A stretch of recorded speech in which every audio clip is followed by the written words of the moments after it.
Commencement, the beginning of a new era in higher education by Kate Colbert and Joe Salustio with contributions by Elvin Freites is now available for pre-order on Amazon. Get your Kindle edition or your softbound book. It's going to be amazing. Welcome back, everybody. It's your time to EdUp on the EdUp Experience podcast, where we make education your business. Speaking of making education your business, we, of course, want to remind you, as I will many times as we move forward, to order our book, Commencement, the beginning of a new era in higher education, as seen through the eyes of 100-plus college and university presidents that I've interviewed on this podcast. My co-founder and I, Elvin Freites, along with Kate Colbert, we are writing a book. It is available for pre-order on Amazon. Please honor us by ordering your copy. We think it's going to be pretty incredible as we collate all of the insights that these college and university presidents have said on this podcast. I went back and listened to all those episodes, and my brain is overwhelmed with great information. So having it in a book, it'll be easier to compute, if you will. What I want to do today, though, is I want to talk about college preparation, what it takes to be successful in college. How are students prepared or not prepared? What does it take? And to do that, I've got two guests with me because that's how important this topic is. And I'm going to bring them in one at a time. Here they come. Ladies and gentlemen, first I've got Michael Piscal. I hope I said his last name right. He's CEO and co-founder of College Achieve Public Schools. Michael, how are you? Great, Joe. How are you? It's actually Piscal. Piscal. See, I was trying to throw in a little like panache on it. Piscal. Michael Piscal. Thanks for coming today, Michael. I'm very excited to hear about College Achieve and the work that you're doing. But before you start talking about it, let me bring my other guest in here. Here he comes. His name is Brian Taylor, and he is CEO of the Brian Taylor Leadership Institute. Brian, how are you? I'm fantastic today, Joe. How about yourself? I'm feeling pretty fantastic myself. Yeah. You know, I love Mondays. Well, it's always exciting to start the week. And you know what happens on Monday? You begin your week at school too. And Michael, I want to have you level set for us as we talk about K through 12 and college preparation. Tell us a little bit about College Achieve Public Schools. What do you guys do and how do you do it? Well, College Achieve, thank you, Joe. College Achieve Public Schools, we're a pretty new charter management organization. We started in 2013, opened our first schools in Plainfield, New Jersey in 2015, and with 346 students. And now, coming up on our 10th anniversary next year, we are going to be over 3,200 students in New Jersey. We have elementary, middle, and high school in Patterson, an elementary, middle, and high in Plainfield and North Plainfield, and an elementary, middle, and high in Neptune and Asbury Park, New Jersey. So we're serving over 3,200 kids. And we have the test scores just came out, and we have one up in every grade level in reading across every school. So that's 9 schools, test scores went up in every grade level in reading. The math wasn't as good because COVID response, comeback, the learning loss was tremendous, and we didn't do as well there, but we did have some improvement in some of the math grade levels. But to go up into every grade level at 9 different campuses is systemic improvement, which is the ultimate bar to reach. That means your program is working. It's not one miracle principal or one miracle group of teachers. It's across the entire system in 3 different regions of the state. So we're very excited. And our mission is every student that graduates from College Achieve Public Schools will be prepared to excel in and graduate from the top 100 colleges and universities in the nation. And so we're all about preparing our kids for the rigors of college and for also the emotional experience of going away from home for the first time and being able to navigate college, being a young adult in college. And so that's incredible. We think that's incredible of the work that you're doing. 3,200 students is bigger than a lot of the college colleges that folks that I interview on this podcast from colleges across the country. It's a lot of kids, man. That's a lot of kids to watch and take care of. Yeah, we're incredibly excited because during COVID, we're hearing everybody's test scores crashed. Nobody's been tested since the 18-19 school year, and people are dusting off their speech like, oh, we went down, but we didn't go down as much as we thought we would with all the learning loss from all the time schools were shut down. We actually went up in every grade level in every school in reading scores. And so that in the teeth of the biggest pandemic in 100 years, we are, just so the momentum we've built, the talent we've attracted to the organization, and you mentioned the size, 3,200 is bigger than, a lot of people said to me, why don't you just open one good school and make it the best in the country? And the issue with that is, how do you attract the talent to a small elementary school, or even if I made it K-12 with 500 kids? People are looking for a place to grow their career and for, a multitude of experiences, not to just be pigeonholed into one role. And so that's why we've built a charter management organization to grow. We hope to grow to 25 charter schools. And amazing. That's what brings the talent, is when people have a place where they can have the opportunity to grow in their careers. So that's great. And speaking of growing, Brian, you CEO of the Brian Taylor Leadership Institute. That I would love to hear more about what you do, but that implies to me that you're growing leaders through your teachings, if you will. So tell me about the Brian Taylor Leadership Institute. Yes, I was fortunate to be linked with Mike for several years, and he's inspired me to work with these young people in New Jersey at CAPS, College of T Public Schools, and I wanted to be able to offer them something special. So I had formed the Brian Taylor Leadership Institute about 3 years ago, and the mission is to teach kids how to be great citizens and great leaders. And the way to do that is also exploring ways they can be great scholars. And so Mike and I, we go way back. We talked a little bit about that previously. We go way back to working together in California at some great schools out there. Mike was the founder, and he brought me along to work with him. And we did magical stuff back in the day, and I wanted to keep that going. So I figured the best way to do this is to give back by teaching these kids and preparing them early on. So we do Rise in Ninth Graders. This summer we did Rise in Ninth Graders. We had about 50 Rise in Ninth Graders experience college life at Princeton universities for 2 weeks, and it was amazing. It's just exposing them to the world of higher education. It makes all the difference in the world, and I could speak to that because that's what happened in my career. Early on in my young age, at 16, I was able to go to a summer program at Lawrenceville School, and it prepared me to read and understand, comprehend the great books, and also to do a good job of writing that I had to be prepared to do when I got to Princeton. And I wanted to be able to give back and do the same things by exposing young people like the great students that CAPS has, College of T Public Schools has, to higher education early on in their careers. That's great work, my friend. Tell Joe, me, guys.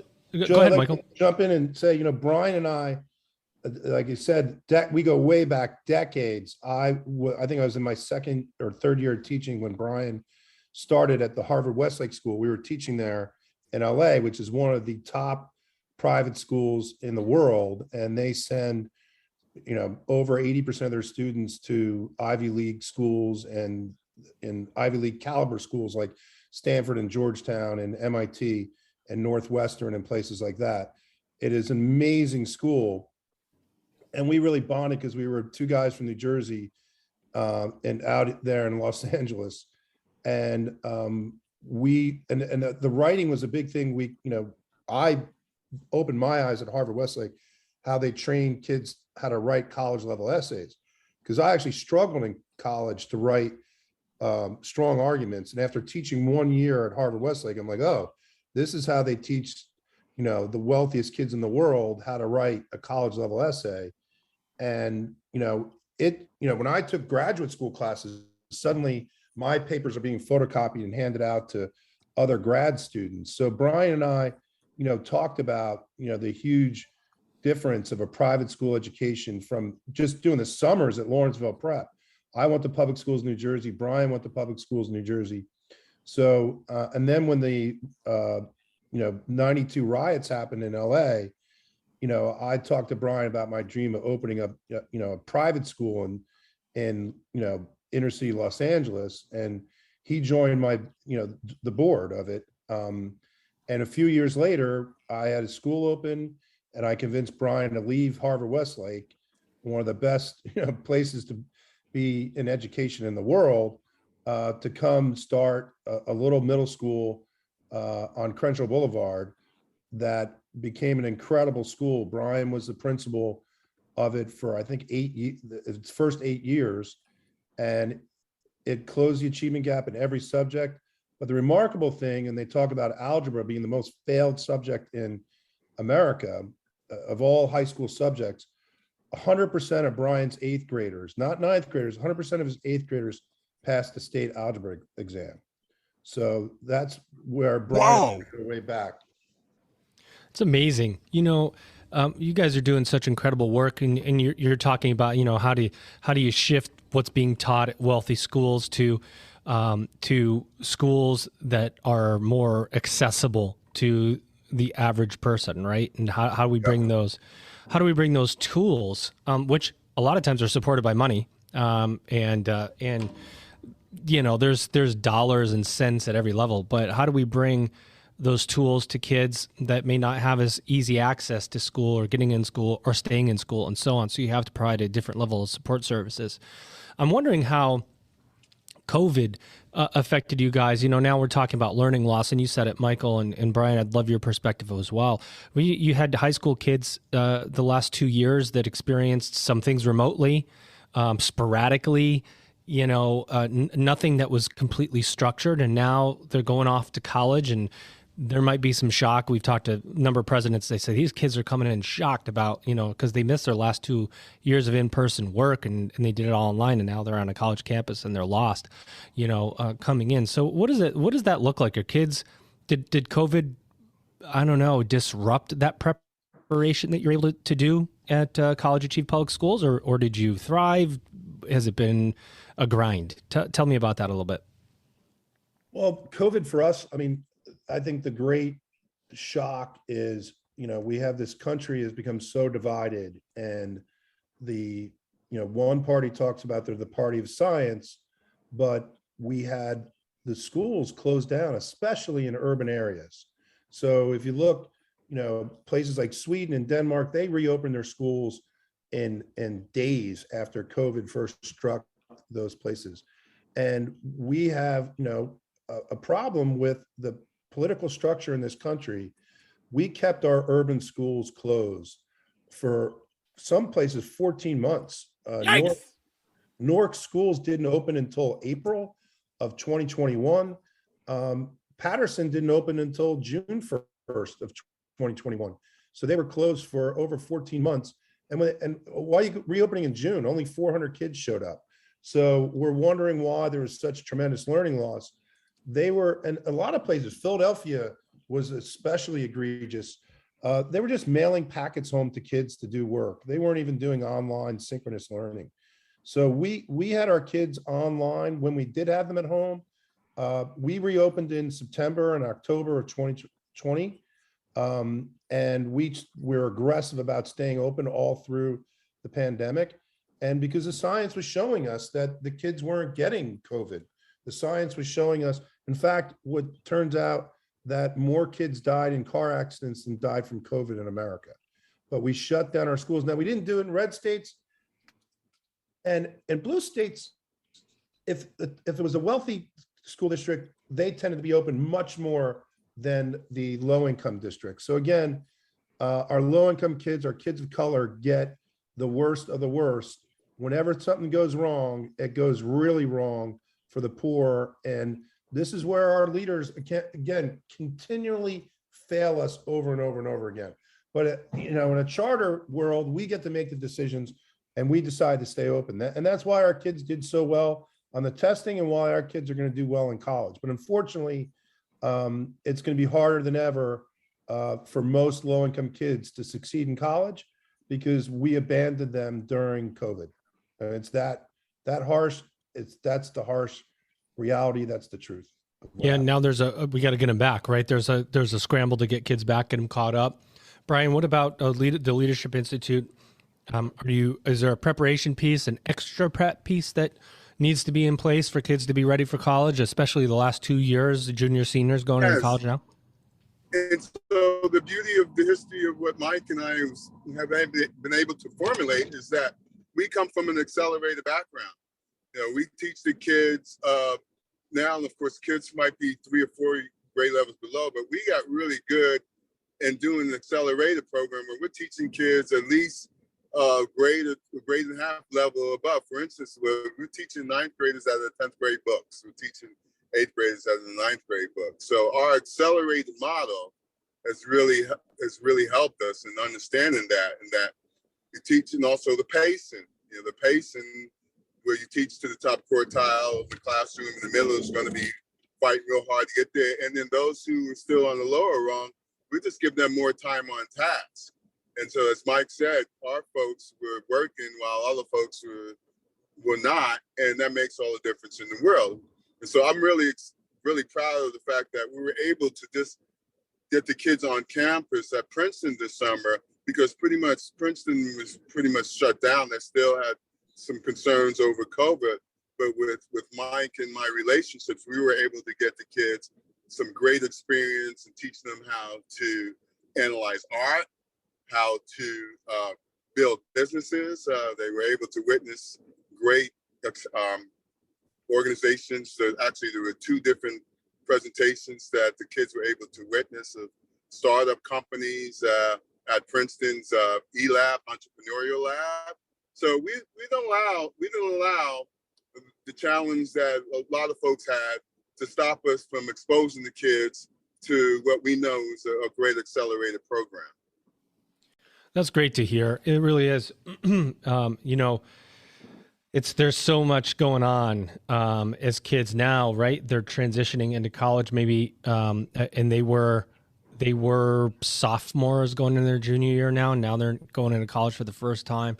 I'm seeing at my university there's just a general excitement of kids to be on a college campus and experiencing college life, which is why a number of schools are seeing increases in their overall population at the undergraduate, quote unquote, traditional student level. It does beg the question, though, and this is something we've talked about all the time on the podcast, is are kids really prepared for college? And I ask this in a particular way, because college, for many, many folks, means taking on some level of debt. And it's that debt, understanding understanding how to manage finances, personal finances, that I say we in higher education have seen a lack of that in K through 12 preparation. It's discussed all the time. Are we teaching kids how to manage a checkbook? Well, I say checkbook now, or Venmo, how to manage their Venmo or whatever, understand interest rates and so on. Is financial preparation an important part of college preparation? I would say absolutely. We're very concerned. So we looked at one of the things, we wanted to create this education corridor in South Central LA, Brian and I. And our goal, we looked at the 4 local high schools, Crenshaw, Dorsey, Manual Arts, and Washington Prep. And this was, between the freeways in LA, 45 square mile area. And this is where the Crips and the Bloods were founded in this area. And so it couldn't have been more difficult place to work in many ways. But here we had, each of those high schools had 1,000 students enter the freshman class. And 4 years later, less than 400 would graduate. So they go from 4,000 freshmen to 1,600 graduating seniors. Of those 1,600 seniors, less than half went to 2-year colleges, and less than 10% went to 4-year colleges. Yikes! And we tracked that. I know, Joe. We tracked that through. Only 8% of the students were graduating from college 6 years later from each graduating class. So this was, each school was only producing from a graduating class of 400, 30 to 40 college graduates. So how, if you times that by 4, that's 160 in a 45 square mile area. 350,000 people live in that 45 square mile area. I was going to say, you're talking about a dense area of population. How are they going to be the next generation of teachers, lawyers, doctors, leaders, you know, when they can't even get through college, less than 10%. So we got our college, we were sending 100% of our kids to college, and we were sending, you know, but our college graduation rate was in the high 30s, which really depressed me. And people said, well, it's not 9%, it's not 8%, you're more than quadrupling it. So we found that our top, you know, quartile of kids, our top 30, 40%, they were getting virtually full rides to college. We had them so well prepared. Their SATs were at a certain level, but it was the kids, and then the kids at the very bottom too, they were going into 4-year colleges, and they were struggling to do the work. Then they were going to 2-year colleges. Some of them were going through the military, but it was really the middle kids who were having some success in college, getting to their sophomore year, their junior year, but because of their own financial, and it was right in the middle of the Great Recession. So I don't know what percentage of it hit there, but those are the kids that we were, you know, felt the worst about, because they were getting 2-3 years of college and they had this enormous debt now. They didn't have a degree, but they had $60,000, $70,000 in debt. That's why there's 39 million people with some college, no degree. All right. So there's a large part of that population that took on college, took on debt and said, I can't do it anymore, and left. So that's when college achieved public. So our mission was the same at ISEF schools, Inner City Education Foundation in Los Angeles. And it was the same, the graduate, you know, every student will graduate from the top colleges and universities in the nation. We have the same mission here at College Achieve Public Schools, but we've been working much harder at how do we get our kids better prepared for college. And we did the SOUL program there with the Summer of a Lifetime. And Brian, you know, own experience in high school, going to Lawrenceville Prep, interacting with the Princeton people. Brian, tell them about meeting Bill Bradley at Lawrenceville Prep. That's a great story. Bill Bradley, of course, Bill Bradley is the great senator from New Jersey, and also Hall of Fame basketball player with the Knicks. But I followed in his footsteps at Princeton. But before I got there, when I was at Lawrenceville used to be the spot where Bill Bradley used to teach me how to be prepared for the next level, which was the professional level. And that happened at Lawrenceville.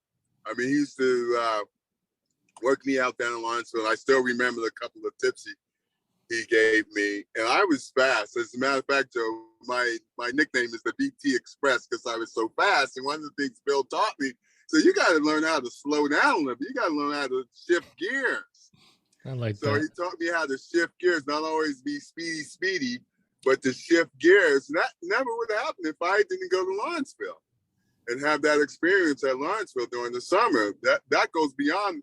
Remember, I was talking about the two courses that we took. One was the reading course, where helping your reading comprehension, and the other was the writing to help improve your writing.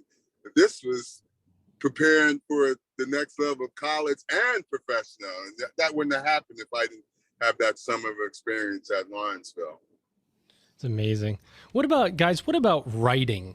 Because writing it's this phenomenon, you know, people don't know how to write anymore, but even that we were saying that 10, 15, 20 years ago in higher education that kids or even adults can't write.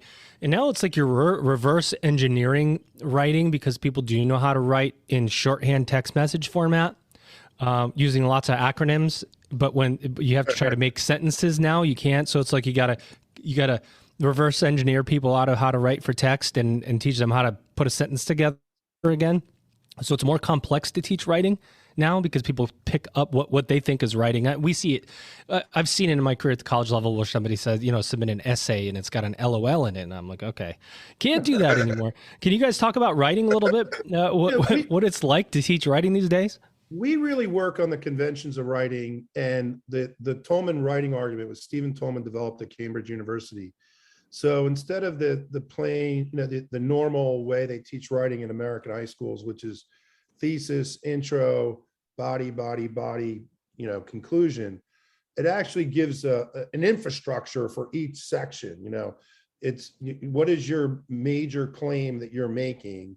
So you're taking a position on something instead of this amorphic language of a thesis. Make a claim and now define what the issue is in the claim. So there's a step-by-step model that you follow that's very reasonable and logical.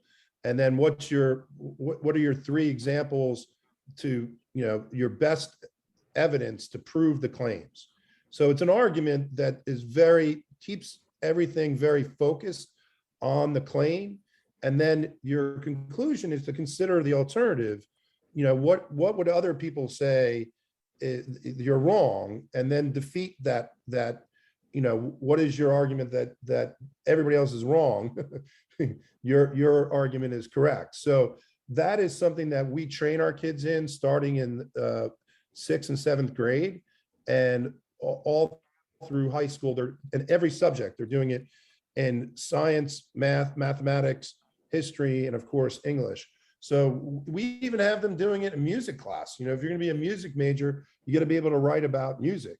And so you got to learn how to write an argumentative essay. That's what they expect in college. And we make sure every kid walks out our door, every kid, knowing how to write an argumentative essay. We also then work on the correction lessons about making sure they're writing, complete sentences, making a complete thought. You can't make a compelling argument without, writing in a readable style and make a compelling case for your position. And there's some great new stuff out there from the writing revolution about how that fits into our pre-existing model that everybody's talking about, the writing revolution right now, and how to, because people have been talking about writing across the curriculum for 30, 40 years, and the writing revolution really helps curriculum writers put it together. So we're very excited that our scores are, approaching New Jersey's state average, which, by the way, New Jersey has the highest reading scores in the nation in 4th and 8th grade. So our low-income students and our kids of color are, now approaching or exceeding the state average in New Jersey and closing the achievement gap. And we think now we just adopted the Writing Revolution program for our history and science classes. So we think we're going to even be moving further ahead. We're not ready to plateau with the writing skills, but that is essential for success in college. But the other thing is to get back to the SOUL program that Brian, had this experience at Lawrenceville Prep, and that prepared him for Princeton by going over to Princeton, interacting with the Princeton players and the great Bill Bradley. And by the way, Brian went on to become, he was an All-American in high school and college and football, went on to be a star at Princeton, won into the pros, was the ABA Rookie of the Year, co-captain of the New York Nets with Dr. J when they won the championship. Oh, yeah. And the first year that they had the three-point shot in the NBA, Brian outperformed the great Larry Bird and led the NBA in three-point shooting. So I don't know. Hey, Joe, I got to sign him as my agent. I was going to say, this guy's selling the heck out of you, Brian. It's great.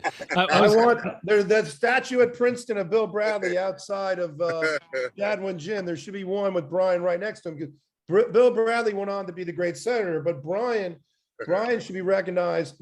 How many people went from the projects at Perth Amboy to Princeton to the NBA, but then became a principal, another P, from the projects to Princeton to the pros, then to principal. He went to Prince.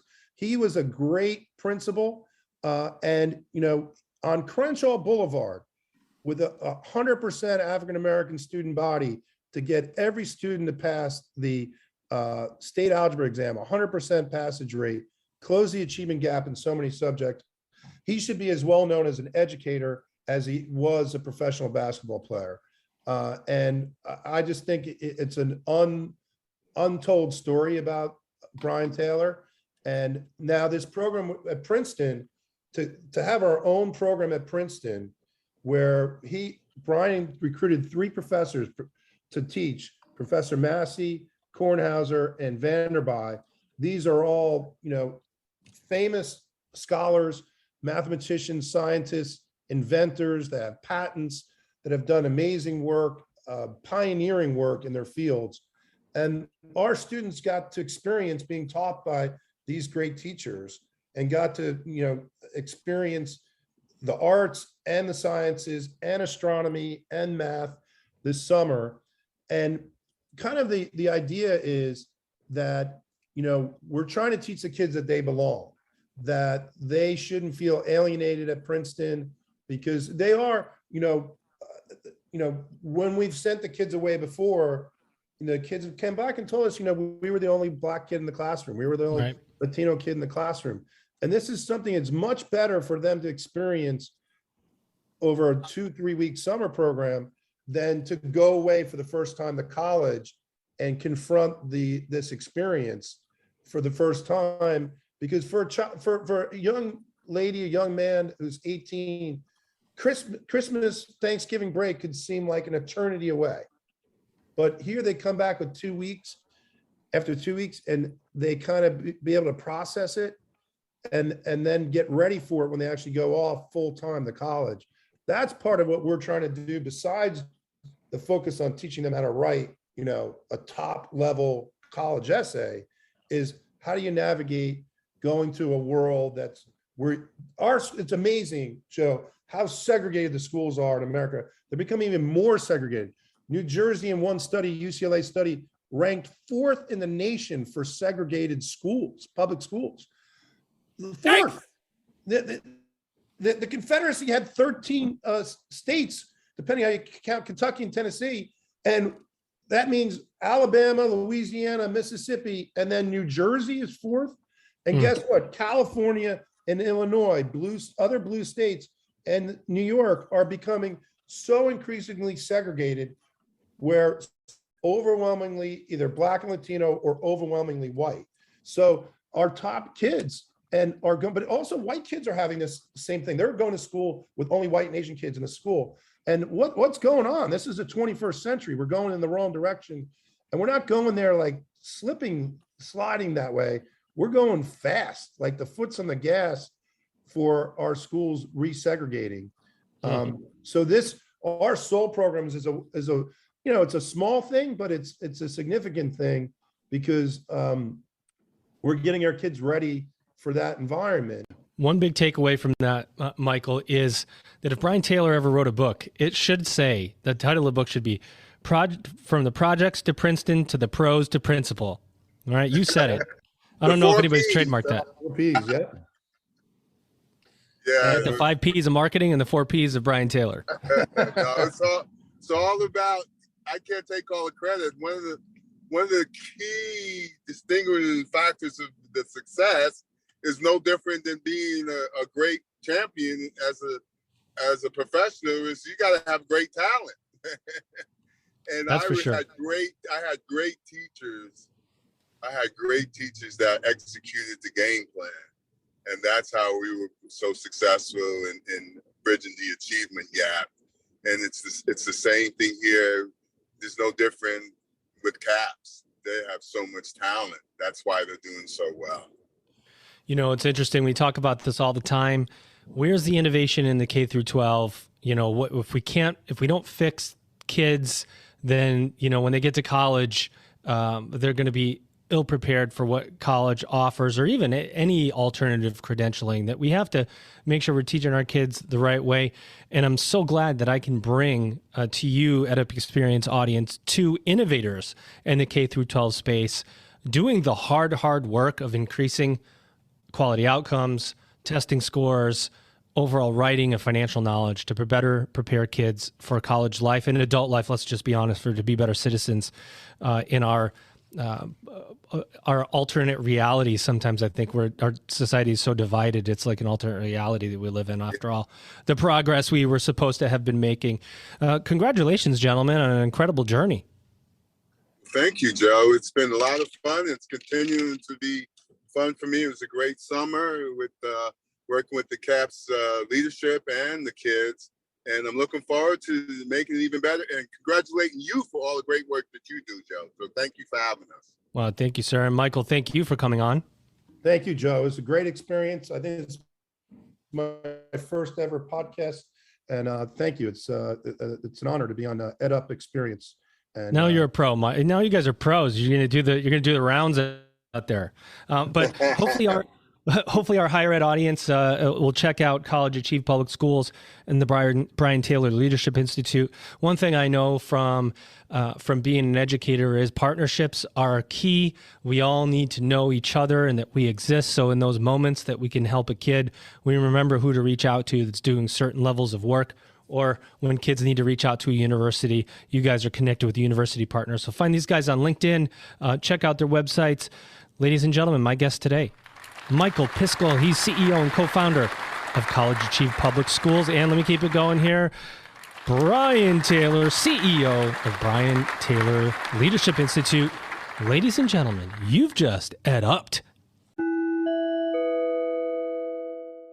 Commencement, the beginning of a new era in higher education, by Kate Colbert and Joe Salustio, with contributions by Elvin Freites, is now available for pre-order on Amazon. Get your Kindle edition or your softbound book. It's going to be amazing.